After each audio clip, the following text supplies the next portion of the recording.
Hello' guys, welcome back my channel. তো আজি আমি এই ভিডিঅ'টোত অসমৰ কেইটামান MCQ টাইপ জিকে আলোচনা কৰিম আৰু এইকেইটা খুবেই ইম্পৰ্টেণ্ট হ'ব পাৰে যিকোনো পৰীক্ষা দৃষ্টিকোণৰ পৰা।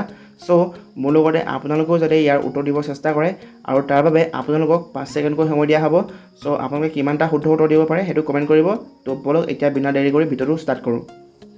আমাৰ প্ৰথম প্ৰশ্নটো হৈছে অসমৰ কোনটো অংশত তেৰাই অঞ্চল অৱস্থিত?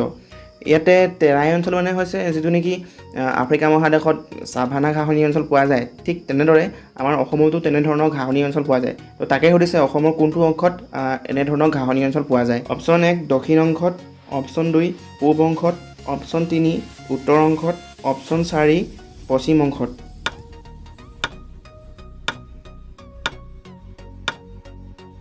তো শুদ্ধ উত্তৰটো হ'ব অপশ্যন 2 পূব অংশত। 2 নম্বৰ প্ৰশ্নটো হৈছে নামেৰি অভয়াৰণ্য কোন জিলাত অৱস্থিত? Option 1 Lakhimpur, option 2 Dibrugarh, option 3 Tinsukia, option 4 Sonitpur.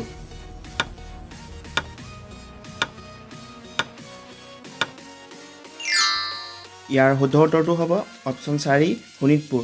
আৰু আপোনালোকে জানেনে এতিয়া বৰ্তমান অসমৰ ৰাষ্ট্ৰীয় উদ্যানৰ সংখ্যা 5খনৰ পৰা বাঢ়ি 7খন হ'ল আৰু সেই দুখন কি হয় সেইটো আপোনালোকে মোক কমেণ্ট কৰি জনাব। 3 নম্বৰ প্ৰশ্ন তলত দিয়া কোনবিধ সামগ্ৰীৰ পৰা গগনা তৈয়াৰ কৰা হয়? অপশ্যন 1 কাঠৰ পৰা, অপশ্যন 2 বেতৰ পৰা, অপশ্যন 3 ম'হৰ শিঙৰ পৰা, অপশ্যন 4 বাঁহৰ পৰা।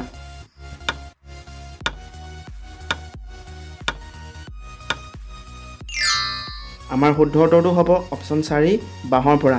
ইয়াক বাঁহৰ একেবাৰে ওপৰ অংশ অৰ্থাৎ আগলি বাঁহৰ পৰা নিৰ্মাণ কৰা হয় আৰু বড়ো জনগোষ্ঠীয় লোকসকলে ইয়াক গংগিনা বুলি কয়। 4 নম্বৰ প্ৰশ্ন ডক্টৰ হিমন্ত বিশ্ব শৰ্মা অসমৰ কিমান সংখ্যক মুখ্যমন্ত্ৰী?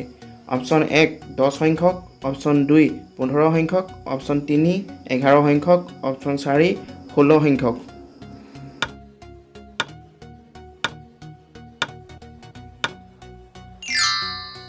আমাৰ শুদ্ধ উত্তৰটো হ'ব অপশ্যন 2 15 সংখ্যক। আৰু ডক্টৰ হিমন্ত বিশ্ব শৰ্মাক অসমৰ মুখ্যমন্ত্ৰী হিচাপে 2021 চনৰ 9 মে' তাৰিখত ঘোষণা কৰা হয়। 5 নম্বৰ প্ৰশ্ন অসমৰ জাতীয় সংগীত কি? অপশ্যন 1 অ মোৰ আপোনাৰ দেশ, অপশ্যন 2 জন গণ মন, অপশ্যন 3 চিৰচেনেহী মোৰ ভাষাৰ জননী, অপশ্যন 4 মানুহে মানুহৰ বাবে।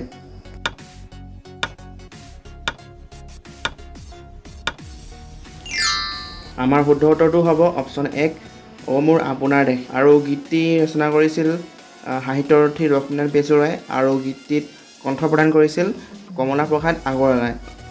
6 নম্বৰ প্ৰশ্নটো হৈছে বৰদলৈ ট্ৰফী তলৰ কোনবিধ খেলৰ লগত জড়িত? Option 1 hockey, option 2 cricket, option 3 football, option 4 দৌৰ।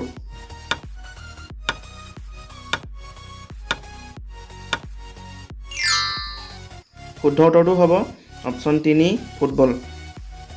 7 নম্বৰ প্ৰশ্নটো হৈছে বৰ্তমান অসমত কিমানখন অভয়াৰণ্য আছে? অপশ্যন 1 10খন, অপশ্যন 2 13খন, অপশ্যন 3 14খন, অপশ্যন 4 17খন।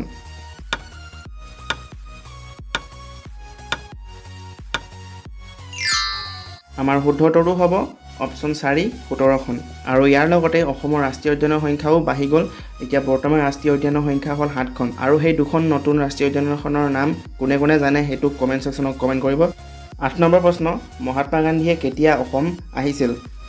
অপশ্যন 1 1921 চনত, অপশ্যন 2 1922 চনত, অপশ্যন 3 1942 চনত, অপশ্যন 4 1939 চনত।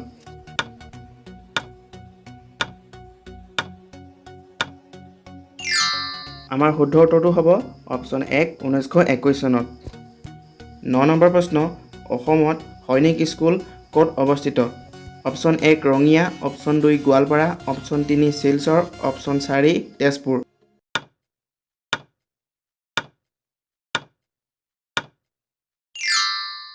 শুদ্ধ উত্তৰ অপশ্যন 2 গোৱালপাৰা। 10 নম্বৰ প্ৰশ্ন অসমৰ ৰাজ্যিক জলচৰ কি? অপশ্যন 1 চিতল, অপশ্যন 2 বৰালি, অপশ্যন 3 পুঠি, অপশ্যন 4 শিহু।